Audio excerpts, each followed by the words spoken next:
The acrid smell of smoke wafted through the small bakery as Rutherford frantically tried to salvage what remained of the day's bread. It was 1876 in Montrose, Colorado, and burning bread wasn't just a minor inconvenience, it was the difference between surviving another week or facing the wrath of her husband, George. Her trembling hands, already marked with fading bruises from previous failures, reached for the blackened loaves as tears welled in her eyes. The door to the bakery slammed open, and Hannah's heart sank to the pit of her stomach. "You stupid, worthless woman." George bellowed, his face contorting with rage as he surveyed the ruined bread. "That's the third batch this week." "I'm sorry," Hannah whispered, her voice barely audible over the crackling of the still-hot oven. "Mrs. Miller kept me talking at the general store and I lost track of the time." George's calloused hand struck her cheek before she could finish her explanation. The force of the blow sent her stumbling back against the counter, knocking several pans to the floor with a deafening clatter. "Sorry doesn't feed our customers. Sorry doesn't pay our debts." Each word was punctuated with increasing fury as he advanced toward her. Hannah raised her arms to shield herself from the next blow, but it never came. Instead, the bell above the bakery door jingled, announcing the arrival of a customer. George immediately straightened, his demeanor shifting from enraged husband to amiable shopkeeper in an instant. "Afternoon, Fletcher," George said, his voice suddenly dripping with false warmth. Hannah lowered her arms slowly, her gaze falling upon a tall man with sun-weathered skin and piercing blue eyes beneath the brim of a well-worn cowboy hat. Fletcher Lawson. Everyone in Montrose knew him as the quiet rancher who owned the spread just north of town. He rarely came into Montrose except for supplies, and he'd certainly never entered their bakery before. "Rutherford," Fletcher nodded curtly, his eyes quickly taking in the scene: Hannah's reddened cheek, the scattered pans, and the smell of burned bread. His jaw tightened almost imperceptibly. "What can I do for you?" George asked, positioning himself between Hannah and the visitor. "Heard you make the best bread in the county," Fletcher said evenly, though his eyes never left Hannah's face. "Thought I'd try some." "You're in luck," George said with a forced laugh.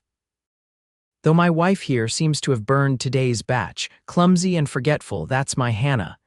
Fletcher's gaze finally shifted to the tray of darkened loaves. "I'll take two," George's smile faltered. "They're burned." "I like it crispy," Fletcher replied, placing coins on the counter with deliberate precision. "Two loaves." The tension in the room was palpable as George reluctantly wrapped the bread. Hannah kept her eyes downcast, but she could feel Fletcher watching her, studying the bruise forming on her cheek, noting the way she shrank from George's proximity. "Much obliged," Fletcher said as he accepted the wrapped bread. Before turning to leave, he addressed Hannah directly. "Madam." That single word, spoken with such quiet respect, nearly brought fresh tears to her eyes. She managed a small nod in acknowledgement. Aware of George's eyes boring into her, the bell jingled again as Fletcher departed, leaving Hannah alone with her husband's simmering anger. "Finish cleaning up this mess," George spat. "I'm going to the saloon. When I get back, I expect this place spotless and a fresh batch ready for tomorrow. Understand?" "Yes, George," she murmured, reaching for a broom. The door slammed behind him and Hannah allowed herself to breathe. Her fingers gingerly touched her cheek, wincing at the tenderness. 5 years of marriage to George Rutherford had taught her that the evening's punishment wasn't over, it had merely been postponed. As she swept the floor, Hannah wondered about Fletcher Lawson's unusual purchase. No one willingly bought burned bread, and the way he had looked at her, not with pity exactly, but with something else. Something that made her feel seen for the first time in years. She pushed the thought away. Daydreaming was dangerous. George would be back soon, and she had work to do. The next morning, Hannah rose before dawn, her body aching from George's return the previous night. He had stumbled in, reeking of whiskey and fury, and her attempts to placate him had only fed his rage. Now she moved quietly around their small living quarters above the bakery, careful not to wake him as she dressed and made her way downstairs. The routine was familiar: stoke the oven, prepare the dough, set it to rise. By the time the sun cast its first golden rays across Montrose's main street, The bakery was filled with the comforting aroma of fresh bread. Hannah had just placed the first batch in the oven when she heard horses outside, followed by shouting. She wiped her hands on her apron and peered through the front window. Sheriff Davis and his deputy were mounting their horses, speaking urgently to several townsmen who had gathered. The bell above the door jingled as Mrs. Peterson, the schoolteacher, hurried in. "Hannah, have you heard?" "The bank was robbed last night. Mr. Johnson was shot," Hannah gasped. "Is he?" "No, thank the Lord. Doc Mason says he'll pull through, but it was a close call. Sheriff's gathering men to go after the robbers." Before Hannah could respond, heavy footsteps descended the stairs and George appeared, still buttoning his shirt. "What's all this commotion?" he demanded. Mrs. Peterson repeated the news and George's eyes gleamed with interest. "How much did they take?" "Nearly $2,000, they're saying," Mrs. Peterson replied. "Sheriff thinks they headed north." "North, you say?" George stroked his chin thoughtfully. "Interesting." Something in his tone made Hannah glance at him sharply. His eyes met hers and the warning in them was clear. "Hannah, finish up with Mrs. Peterson. I need to check on something." He grabbed his coat and hat and was out the door before she could respond. Mrs. Peterson purchased her usual loaf and departed, leaving Hannah alone with her growing sense of unease. George had been out late last night, claiming he was at the saloon. But what if? She shook her head. No, George was many things: cruel, quick-tempered, a poor excuse for a husband, but a bank robber, surely not. The day passed in a blur of customers and speculation about the robbery. George didn't return, which wasn't unusual when something exciting happened in town. He'd be at the saloon, absorbing every rumor and detail. Hannah was just closing up when the bell jingled one last time. She looked up, startled to see Fletcher Lawson standing in the doorway, holding yesterday's wrapped bread. "Mr. Lawson," she said, smoothing her apron nervously. I hope the bread wasn't too burned." "Actually," he said, his deep voice soft, "I never intended to eat it." Hannah frowned in confusion. "Mrs. Rutherford, I need to speak with you. It's important." His blue eyes held her steadily. "Is your husband here?" "No, he's been out all day." Her hand unconsciously touched her cheek, where makeup poorly concealed yesterday's bruise. Fletcher's expression darkened. "I thought as much." He placed the bread on the counter and took a deep breath. "Mrs. Rutherford, I believe your husband was involved in the bank robbery last night." Hannah's legs nearly gave out beneath her. She gripped the counter for support. That's impossible. George was at the saloon." "No, madam, he wasn't. I was there until closing. He never showed." Fletcher's voice was gentle but firm. "And early this morning, I found fresh hoofprints on my land, 3 horses, headed north through my property. When I followed them to the creek, I found this." He reached into his pocket and pulled out a handkerchief, George's handkerchief, with his initials embroidered in the corner. Hannah had stitched them herself. "That doesn't prove anything," she whispered, though doubt crept into her voice. "No, it doesn't," Fletcher agreed. "But the sheriff's already asking questions. A witness saw 3 men riding away from the bank and one of them matches your husband's description." He paused. "Mrs. Rutherford, Hannah, when the sheriff connects the dots, he'll be coming here.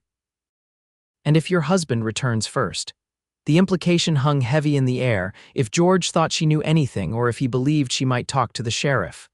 "What am I supposed to do?" Hannah asked, her voice barely audible. Fletcher took a step closer. "Come with me." She stared at him, stunned. "What?" "My ranch is isolated. You'd be safe there until this is sorted out." His eyes held hers. "I've seen how he treats you. This might be your only chance to get away." Hannah's mind raced. Leave with this man she barely knew. It was madness. And yet, staying meant waiting for George's return, for his anger when he discovered the law was closing in. It meant more bruises, more pain, more fear. "Why would you help me?" she asked, searching his face for answers. Fletcher's expression softened. "Because no one deserves to live in fear. Because I've watched him hurt you for too long without doing anything about it."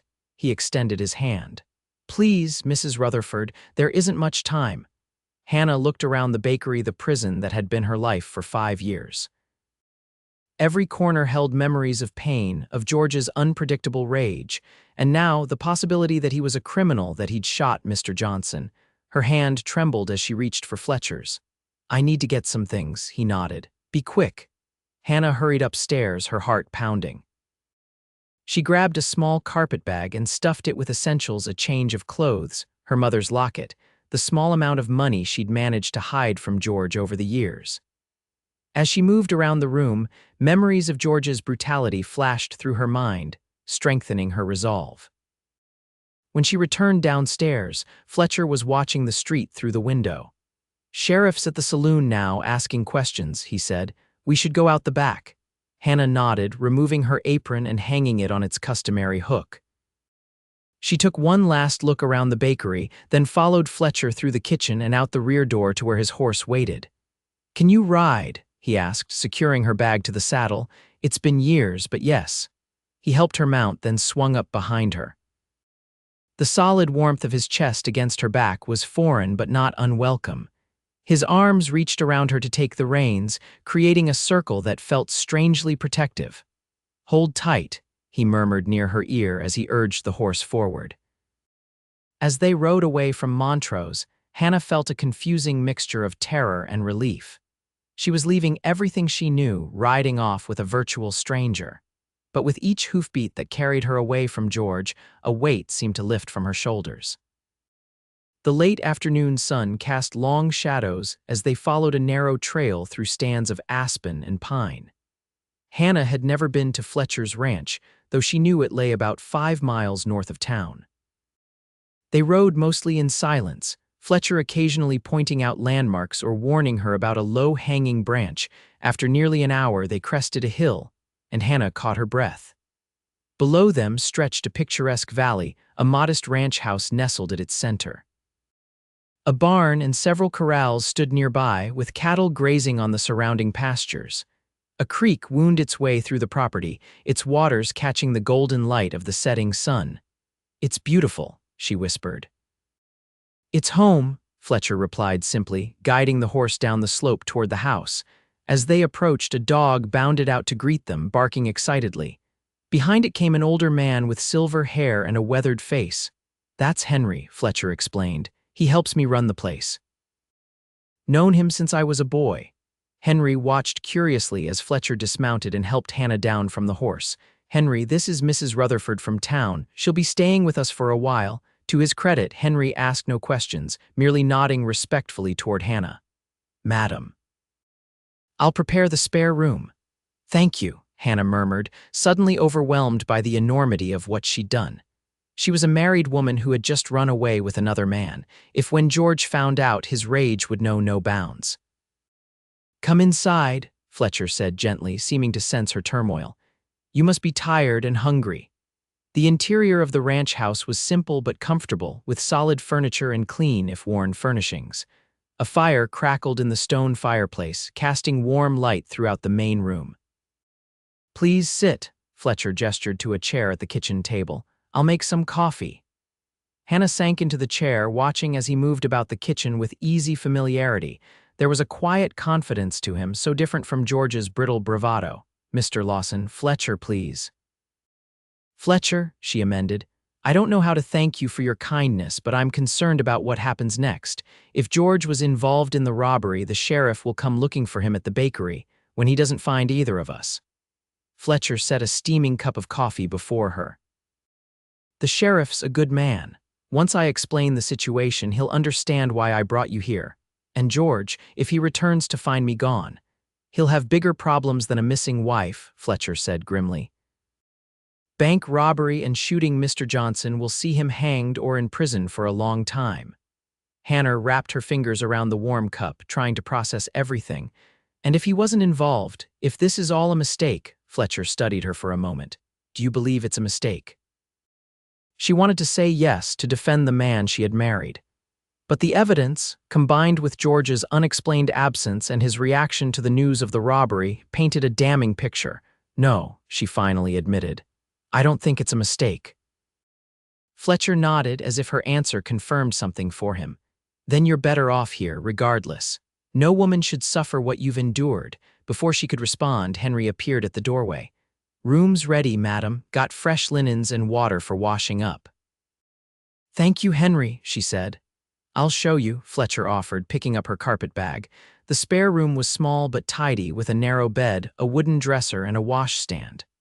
A window overlooked the creek, where twilight now painted the landscape in deepening shades of blue.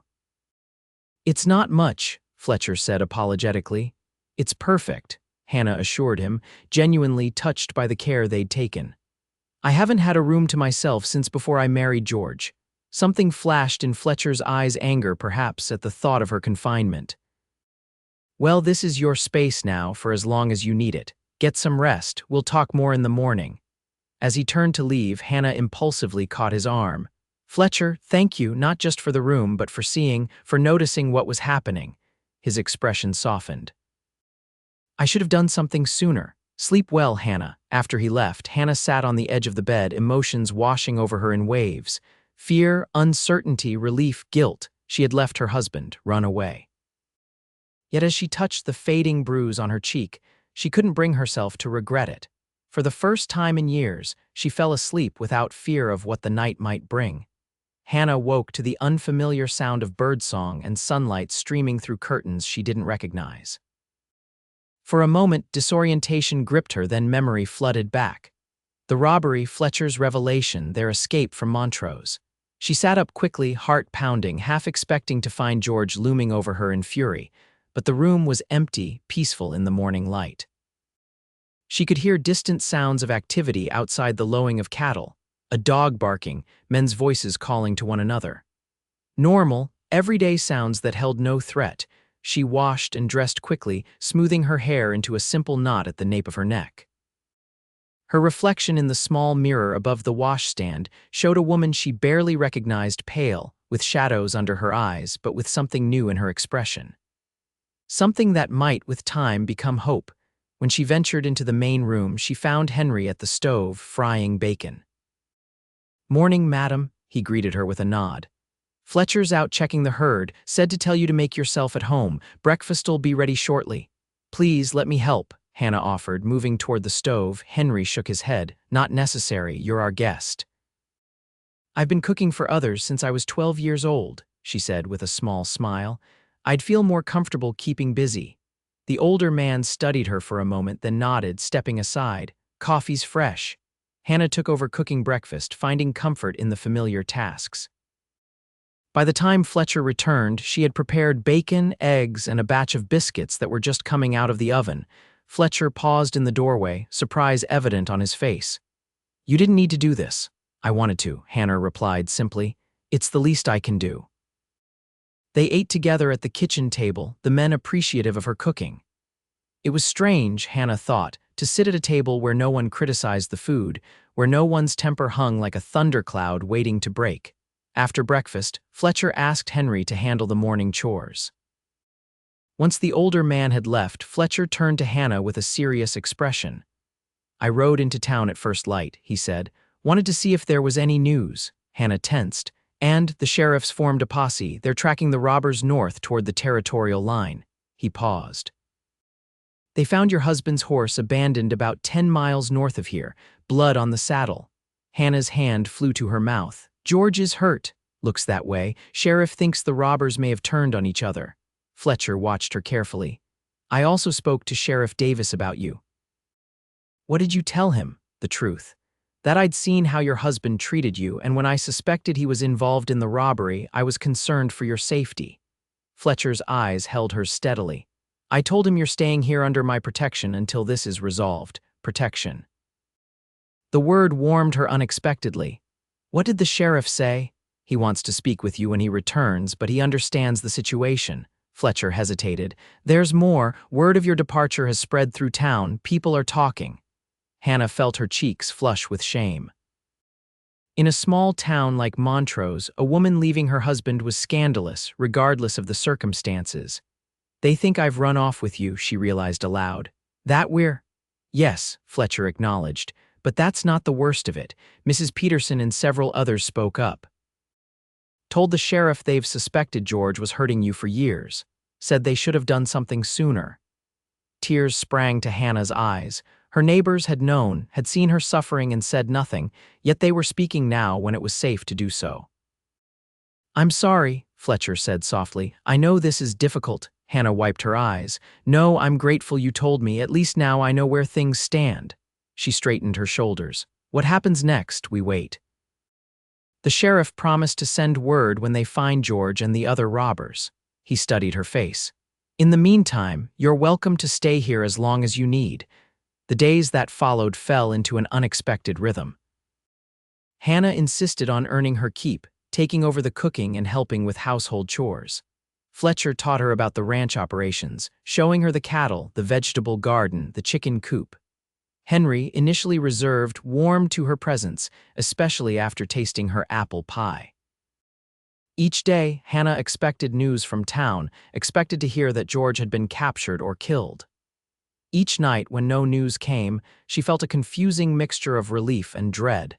Fletcher respected her space, never entering her room or making any advances. Yet she found herself increasingly aware of him, his quiet strength, his gentle manner with animals, the way the corners of his eyes crinkled when he smiled. They talked during the evening hours, sharing stories of their pasts. He told her of growing up in Missouri, of coming west after the war, of building his ranch from nothing. She spoke of her childhood in Illinois, of her parents' deaths from influenza when she was 16, of coming to Colorado to live with an aunt who had since passed. She didn't speak of George, of how she had married him at 18, desperate for security after her aunt's death. How his charm had quickly faded once the ring was on her finger. How his temper grew worse with each passing year, but Fletcher seemed to understand the unspoken parts of her story. Sometimes she would catch him watching her with an expression she couldn't quite decipher, concern mingled with something warmer, something that made her heart beat faster. A week passed, then two. The routine of ranch life began to heal something in Hannah. The bruises on her body faded. She slept through the night without nightmares. She found herself laughing at Henry's dry jokes, smiling more easily, standing straighter.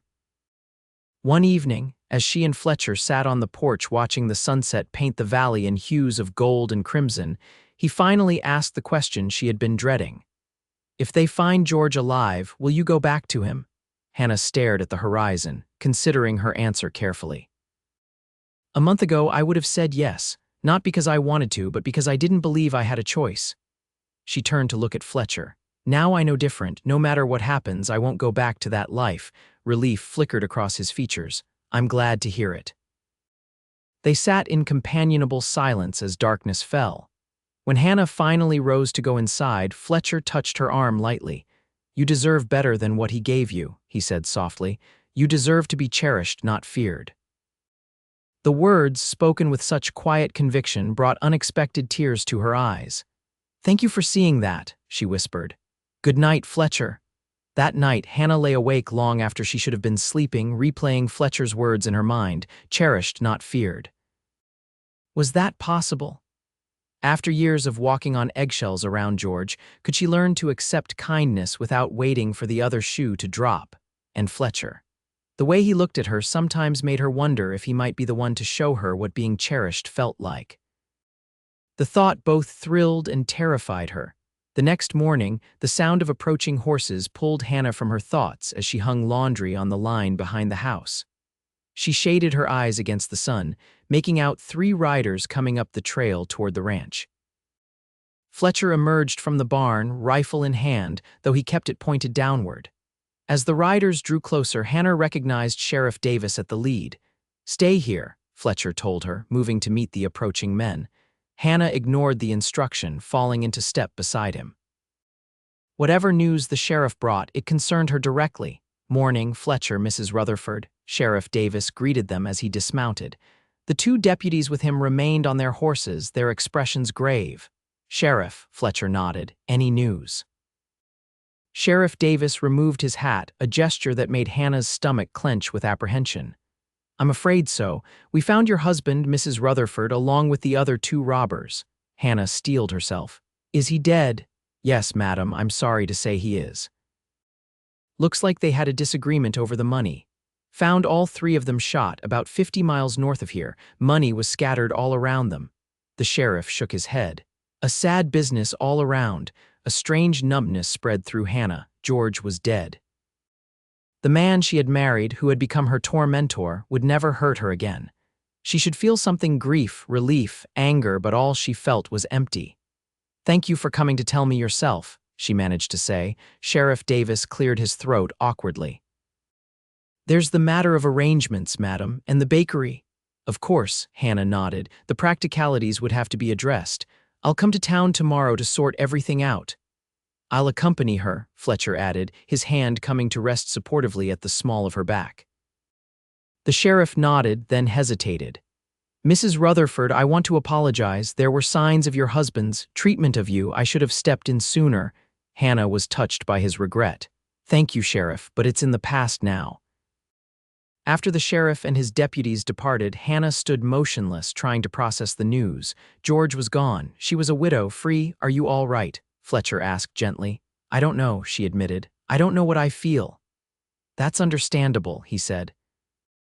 "There's no right way to feel about this." Hannah looked up at him, grateful for his understanding. "I need to go back to town, face everyone, decide what to do next." "You don't have to do it alone," Fletcher told her. "I'll be right beside you if you want." The sincerity in his blue eyes brought a lump to her throat. "I'd like that very much." The following day, Fletcher drove Hannah to Montrose in his wagon. The journey felt surreal, a widow returning to the town where everyone now knew her husband had been a bank robber who had abused her. As they rode down the main street, Hannah was acutely aware of the stares, the whispers behind hands. Some faces showed sympathy, others curiosity, a few judgment.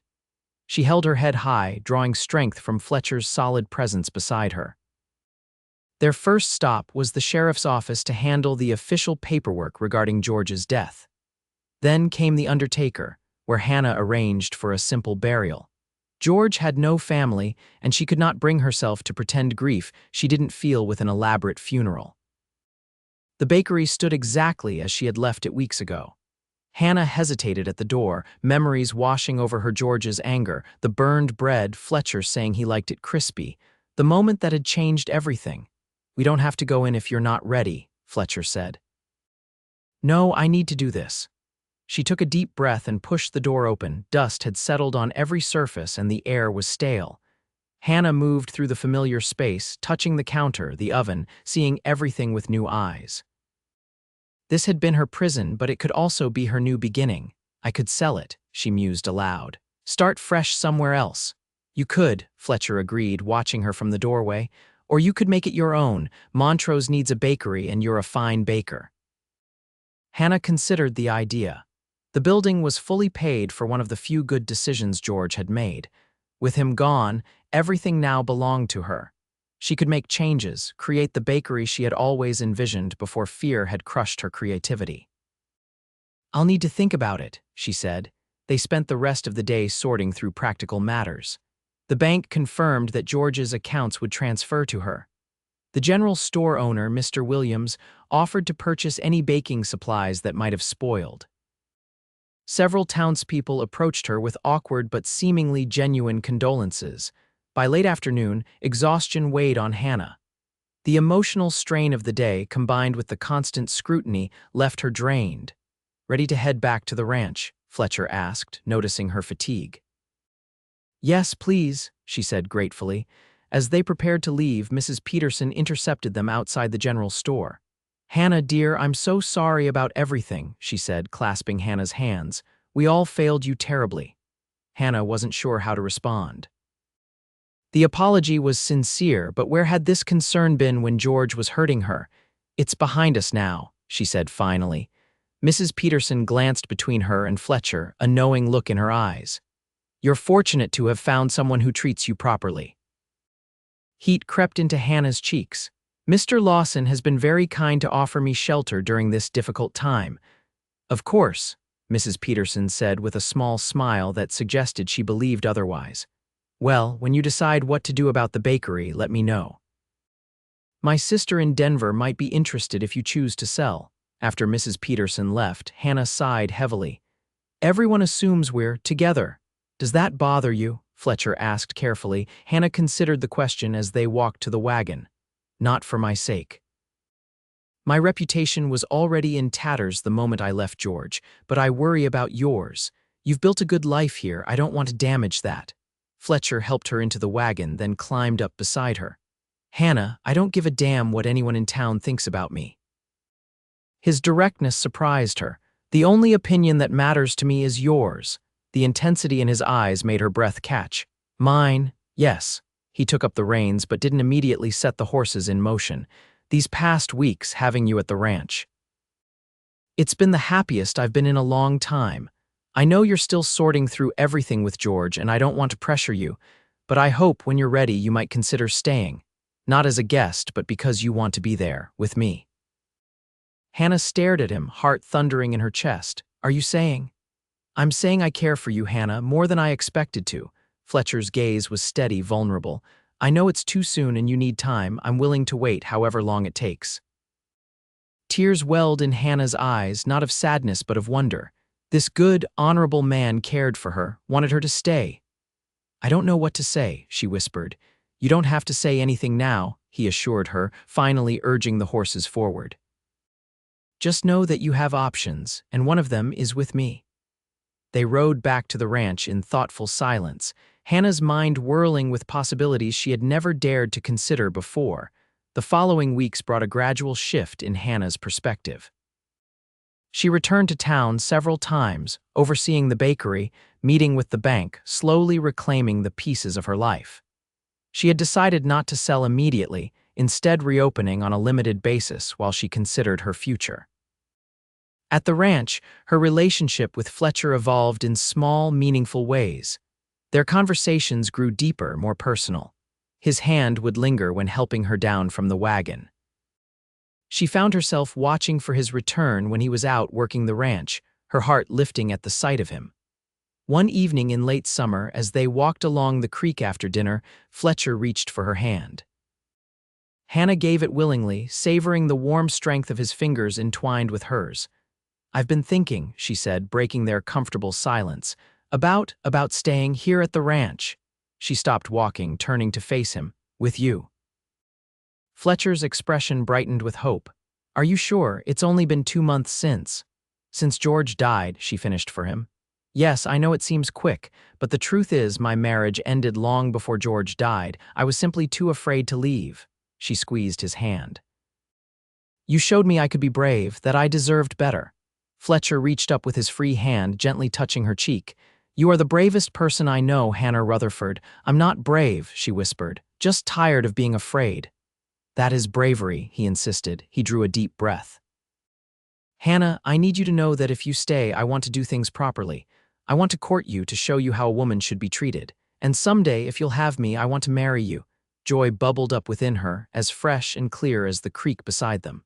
"I would like that very much." Fletcher's smile was radiant. Slowly, giving her every chance to pull away, he leaned down.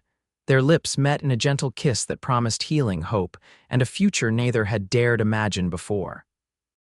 When they parted, Hannah rested her forehead against his chest, feeling his heart beating strong and steady. "That first day," she murmured, "when you came into the bakery and said you liked your bread crispy.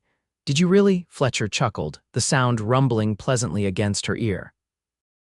"Honestly, I can't stand burned bread, but I needed an excuse to intervene without making things worse for you." Hannah laughed, a free, joyful sound she barely recognized as her own. "Well, I promise never to burn your bread again." "Burn it if you like," he said, tilting her face up to his. "I'll eat it anyway, just to see you smile." As autumn painted the Colorado landscape in brilliant golds and reds, Hannah made her decision official. She sold the bakery to Mrs. Peterson's sister, using the money to invest in improvements for the ranch. The town buzzed with gossip when she moved permanently to Fletcher's property, but Hannah found she no longer cared about others' opinions. Fletcher courted her properly, as promised.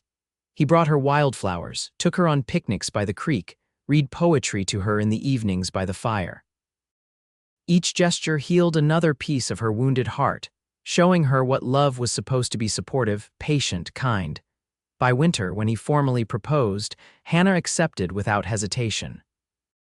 They were married in the spring of 1877, a simple ceremony in the meadow near the ranch house, with Henry, Sheriff Davis, and a few friends as witnesses. "I promise to cherish you," Fletcher vowed, sliding a simple gold band onto her finger. To respect you, to listen to you, to stand beside you through whatever life brings. I promise to trust you, Hannah replied, tears of joy shining in her eyes. To believe in you, to create a home with you, to love you for all my days. The first year of marriage brought adjustments for them both. Hannah had to learn to voice her opinions after years of silence, to believe that her thoughts and feelings mattered. Fletcher had to learn the subtle signs of her anxiety to reassure her when old fears resurfaced. But with each passing season, their bond strengthened. Hannah expanded the vegetable garden and added fruit trees. She began selling baked goods to neighboring ranches, building a small business that was truly her own. Fletcher added more cattle to their herd and improved the irrigation system for their fields. They worked together, decisions made jointly, difficulties faced as partners. At night, they shared their dreams and fears, wrapped in each other's arms. Hannah discovered the joy of physical love, so different from what she had known with George. With Fletcher, intimacy was tender, mutual, an expression of their deepening connection. In the summer of 1878, Hannah discovered she was expecting their first child. Fletcher's reaction, a mixture of wonder, joy, and protective concern, confirmed everything she had come to know about him. "Are you happy?" he asked that night, his hand resting gently on her still flat stomach. "Happier than I ever imagined possible," she answered truthfully. "Sometimes I'm afraid I'll wake up and discover this has all been a dream." "Not a dream," he assured her, kissing her forehead. "Just life as it should be." Their son, Samuel, was born the following winter, a healthy baby with his father's blue eyes and his mother's dimpled smile. Hannah, who had once feared she would never have children, George had blamed her for their childlessness, though she now suspected the problem had been his found motherhood both challenging and profoundly fulfilling. Fletcher proved to be a devoted father, as patient and loving with Samuel as he was with Hannah.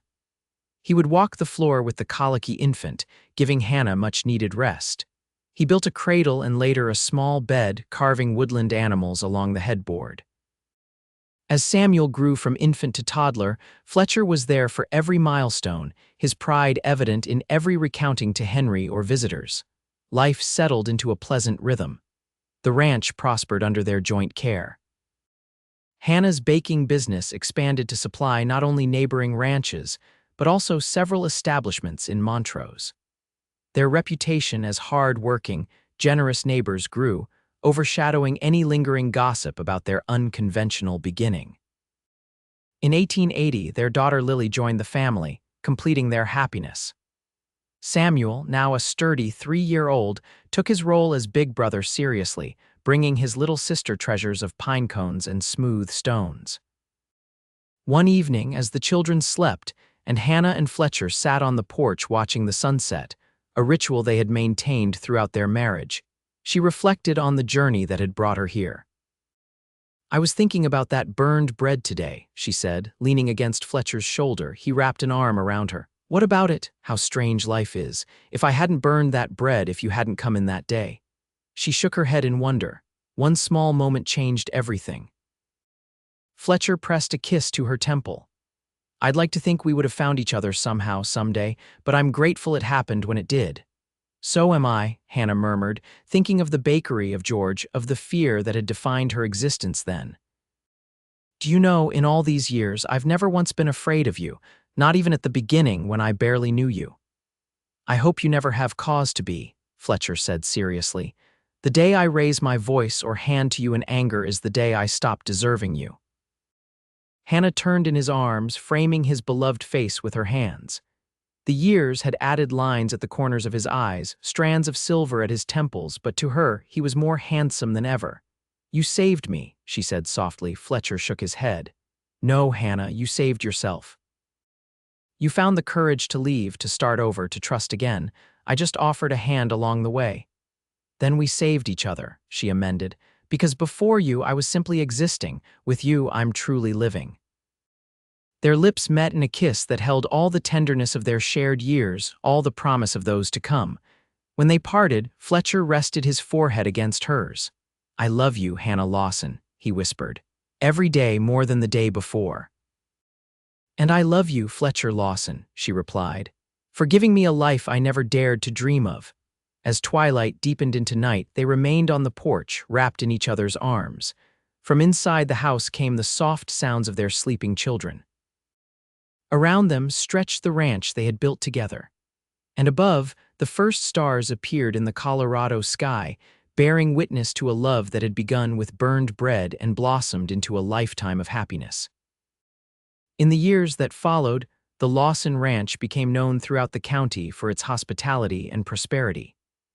Hannah's baking business evolved into a small but successful enterprise, with her special recipe for sourdough bread particularly sought after. Fletcher expanded their cattle operation and introduced modern farming techniques that increased their yields. Samuel and Lily grew into kind, confident children, raised with the love and respect that Hannah had once thought impossible.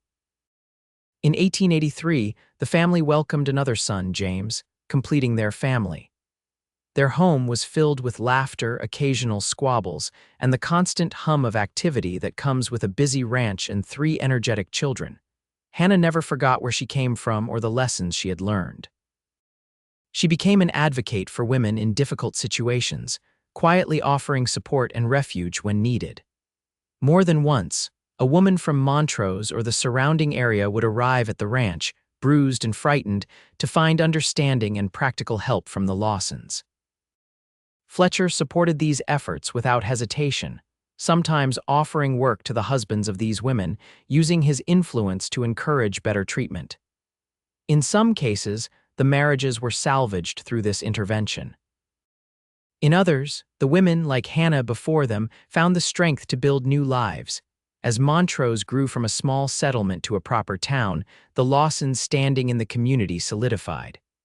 Fletcher served on the town council for several terms, working to improve schools and roads. Hannah helped establish a proper library and organized the town's first harvest festival, which became an annual tradition. Their children thrived in this environment of purpose and compassion. Samuel showed an aptitude for ranching from an early age, shadowing his father and learning every aspect of the business. Lily revealed a talent for teaching, often gathering the younger ranch children to play school. James, the youngest, inherited his mother's skill with baking, experimenting with recipes and charming everyone with his creations. Through it all, Hannah and Fletcher's relationship remained the cornerstone of their family. They faced challenges together: drought years that threatened the ranch, a fire that destroyed part of the barn, Samuel's serious illness when he was 12. Each crisis weathered through mutual support and unwavering commitment. They never lost the habit of their evening conversations on the porch, a sacred time when they connected after busy days. As the children grew older, they understood not to interrupt this ritual unless absolutely necessary. In 1890, with Samuel now a young man of 21 and capable of handling much of the ranch work, Fletcher surprised Hannah with a trip to San Francisco for their 13th wedding anniversary. It was the first time either of them had traveled so far, and they relished the adventure together, seeing the ocean, attending the theater, wandering through shops and museums. "Did you ever imagine this?" Fletcher asked as they stood on a cliff overlooking the Pacific, the endless expanse of water stretching to the horizon. "This life we've built," Hannah leaned into his embrace, watching seabirds wheel against the sky. "Never, not even in my wildest dreams." She turned to face him, the salt breeze tugging at her hair. "Thank you for making me believe I deserved it." "You deserved so much more," he said, his eyes reflecting the same devotion they had shown 14 years earlier when he'd first told her he cared for her. Time brought changes, as it always does. Samuel married Eliza, the daughter of a neighboring rancher, and built a house on the northern edge of the Lawson property. Lily went to Denver for teacher training, returning to become Montrose's most beloved schoolteacher. James surprised everyone by apprenticing with a French baker who had settled in Colorado Springs, eventually opening his own bakery in Montrose that featured both traditional American recipes and European-style pastries. The family expanded with grandchildren, first Samuel and Eliza's twins, then their daughter, followed by James's son with his wife Rebecca. Each new addition was welcomed with joy, the ranch house often bursting with the chaos and love of extended family gatherings. Through all the changes, Hannah never lost her sense of wonder at the life she had found. Each morning, she would wake beside Fletcher, now in their 50s with gray liberally streaking their hair, and feel gratitude wash over her. For her family, for their home, for the love that had transformed her from a fearful, abused wife into a confident, purposeful woman. On their 30th wedding anniversary in 1907, their children and grandchildren organized a celebration at the ranch. Friends and neighbors from miles around came to honor the couple whose partnership had become legendary in the county. During the festivities, Sheriff Davis, now retired and walking with a cane, approached Hannah. "Mrs. Lawson, I've been meaning to tell you something for years now," he said, his voice cracking with age. "That day Fletcher brought you to his ranch. I knew right then you two were meant for each other. Couldn't say so at the time, of course, with all the proper procedures to follow. But I'm mighty glad to have been right." Hannah smiled, watching Fletcher across the yard as he played with their youngest grandchild. "So am I, Sheriff, so am I." Later that evening, after the guests had departed and the family had retired, Hannah and Fletcher sat in their customary place on the porch.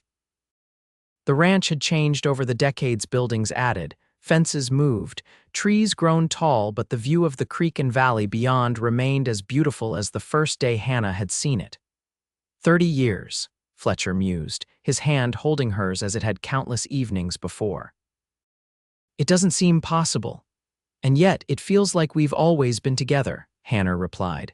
"As if my life before you was just preparation for finding you." Fletcher brought her hand to his lips.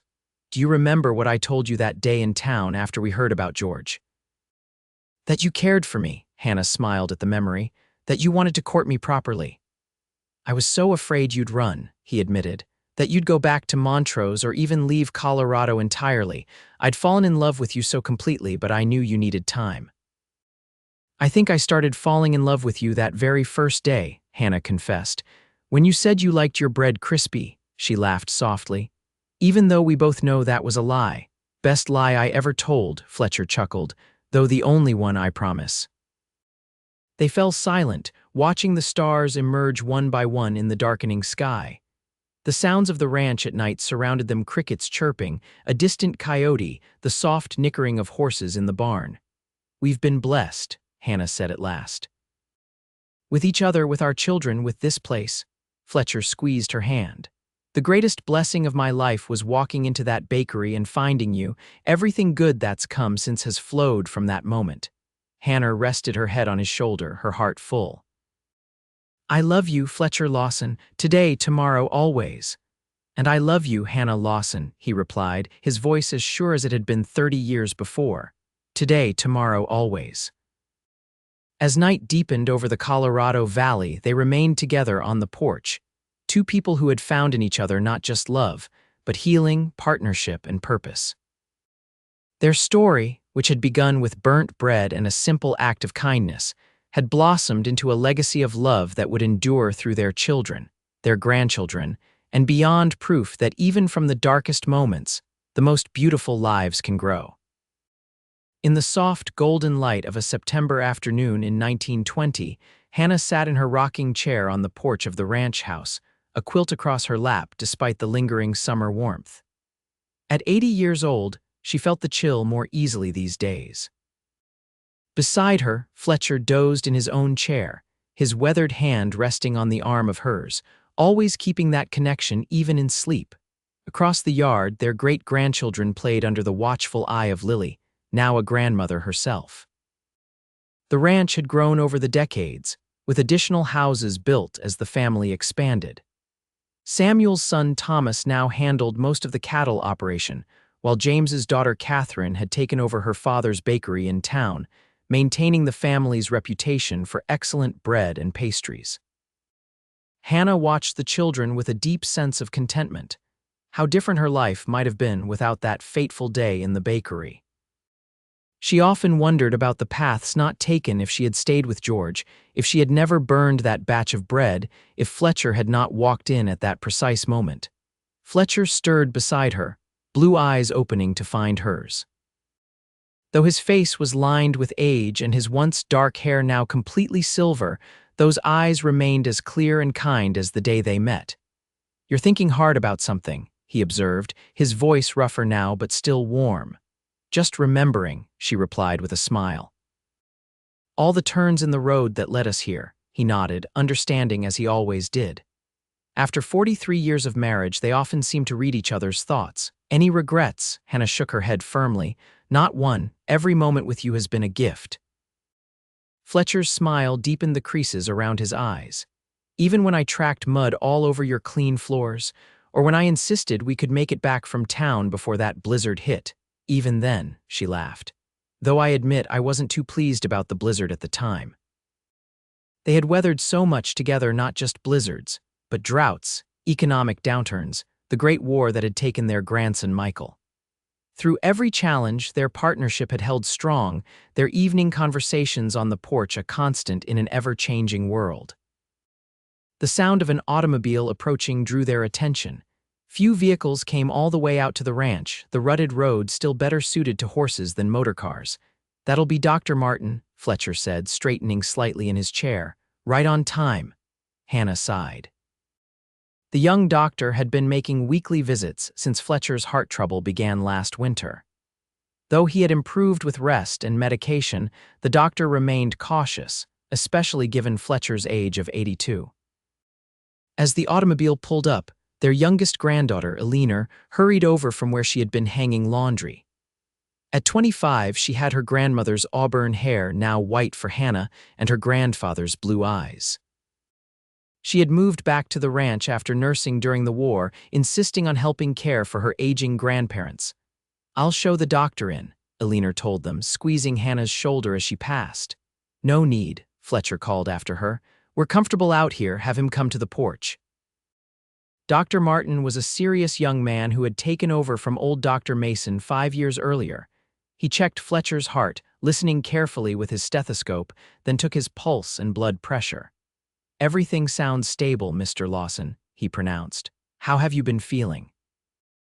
"Any chest pain or shortness of breath, fit as a fiddle," Fletcher declared, though Hannah knew he still tired more easily than before. "Just slower than I used to be." The doctor turned to Hannah. "And you, Mrs. Lawson, how are you keeping?" "Well enough," she answered with a smile. "Though my hands don't cooperate with my knitting as they once did." After the doctor departed, with promises to return the following week, Eleanor brought them fresh lemonade. "Anything else you need before I finish the laundry?" "We're fine, dear," Hannah assured her. "Thank you." When they were alone again, Fletcher reached for Hannah's hand, his expression turning thoughtful.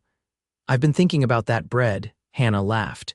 "You and me both, great minds, I suppose." "Do you know, I actually tried it," Fletcher confessed, "after I left the bakery that day. Figured I should at least taste what I claimed to like." "You never told me that," Hannah exclaimed, delighted by this revelation after all these years. "Was it terrible, absolutely dreadful?" he confirmed with a chuckle. "Burnt to a crisp on the outside, still doughy in the middle. Had to give most of it to my dog, and even he looked at me reproachfully." Hannah's laughter rang out, drawing smiles from the family members scattered across the yard. Her great-grandchildren paused in their play, always happy to see their great-grandmother's joy. "I'm glad you didn't judge my baking skills on that evidence," she said when her mirth subsided. "I wasn't there for the bread," Fletcher reminded her softly. "I was there because I'd seen how he treated you, and I couldn't stand by any longer." Hannah's eyes misted at the memory. "My hero in a dusty Stetson." "Hardly a hero," he demurred. "Just a man who recognized a treasure when he saw one." As the afternoon waned into evening, family members drifted to their respective homes for dinner. Eleanor brought out a light supper for Hannah and Fletcher, who preferred to eat on the porch in fine weather, watching the sunset as they had for decades. "Will you tell us a story, great-grandpa?" 6-year-old William asked, climbing onto Fletcher's knee without waiting for permission. His twin sister Abigail settled at Hannah's feet, looking up expectantly. "Which one would you like to hear?" Fletcher asked, though he already knew the answer. It was always the same request. "The one about great-grandma burning the bread," the twins chorused. Hannah exchanged an amused glance with her husband. The story had become family legend, told and retold through generations, embellished slightly with each telling but maintaining its essential truth. Fletcher cleared his throat dramatically. Well, it was a hot summer day in 1876, and I had ridden into town for supplies. As I was passing by the bakery, I smelled something burning. The children listened in rapt attention, though they had heard the story countless times before. Hannah watched Fletcher's animated telling, his hands gesturing, his voice dropping to a whisper for the dramatic parts. Despite his age and health concerns, in these moments he became the vibrant cowboy who had rescued her all those years ago. After the story concluded with its familiar happy ending, the twins were called away for bedtime. The ranch settled into evening quiet, with only the distant lowing of cattle and the chirping of crickets disturbing the peace. "You tell it better every time," Hannah observed as twilight deepened around them. "Practice makes perfect," Fletcher replied with a wink. "Besides, it's the best story I know." They sat in comfortable silence, watching as stars appeared one by one in the darkening sky. Hannah felt a profound sense of completion, of a life well lived. From the frightened young woman in the bakery to the family matriarch surrounded by generations of loved ones, it had been an extraordinary journey. "I wouldn't change a thing," she said softly, almost to herself. Fletcher squeezed her hand. "Nor would I, my love, not one single moment." As night fell completely over the Colorado Valley, they remained side by side as they had been for 43 years. Their love story, which had begun with burned bread and a simple kindness, had grown into a legacy that would endure long after them in their children, their grandchildren, their great-grandchildren, and in the stories that would be passed down through generations to come. In that peaceful moment, under a canopy of stars, Hannah and Fletcher Lawson knew that some loves truly do last forever, not just in memory or family history, but in the values they instill, the examples they set, and the hearts they touch along the way. For Hannah, who had once thought happiness beyond her reach, it was the greatest blessing of all to have lived a life so full of love that its ripples would continue long after she was gone, a testament to the day she burned the bread and a kind cowboy said, "I like it crispy."